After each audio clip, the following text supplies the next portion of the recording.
Vendodhja është faktor kryesor për rritjen e një çmimi.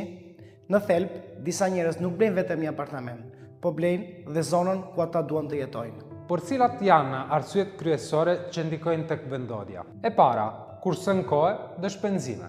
Nëse je afër punës, shkollave, universiteteve, spitaleve dhe shërbimeve të tjera, shpenzon më pak kohë dhe para për transport. E dyta, kërkesa më e lartë. Zonat e preferuara kanë më shumë blerës se pronat të disponueshme. Kur kërkesa është e lartë, çmimi rritet.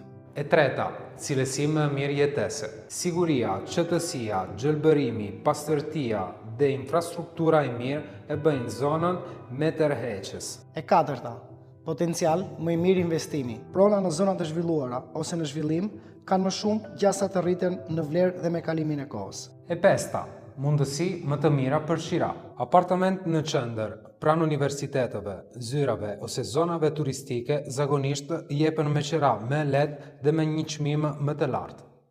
E gjashta, shërbime dhe infrastrukturë më të mira. Rrugë të mira, transport publik, parqe, parkime dhe qendra tregtare që rrisin vlerën e pronës. Për shembull, dy apartamente identike me sipërfaqe 100 metra katror dhe cilësi të një ndërtimi mund të kenë çmime shumë të ndryshme, sepse njëri ndodhet në qytet dhe tjetri ndodhet në një zonë periferike. Diferenca në çmim vjen kryesisht nga vlera e vendodhjes, jo nga vetë apartamenti.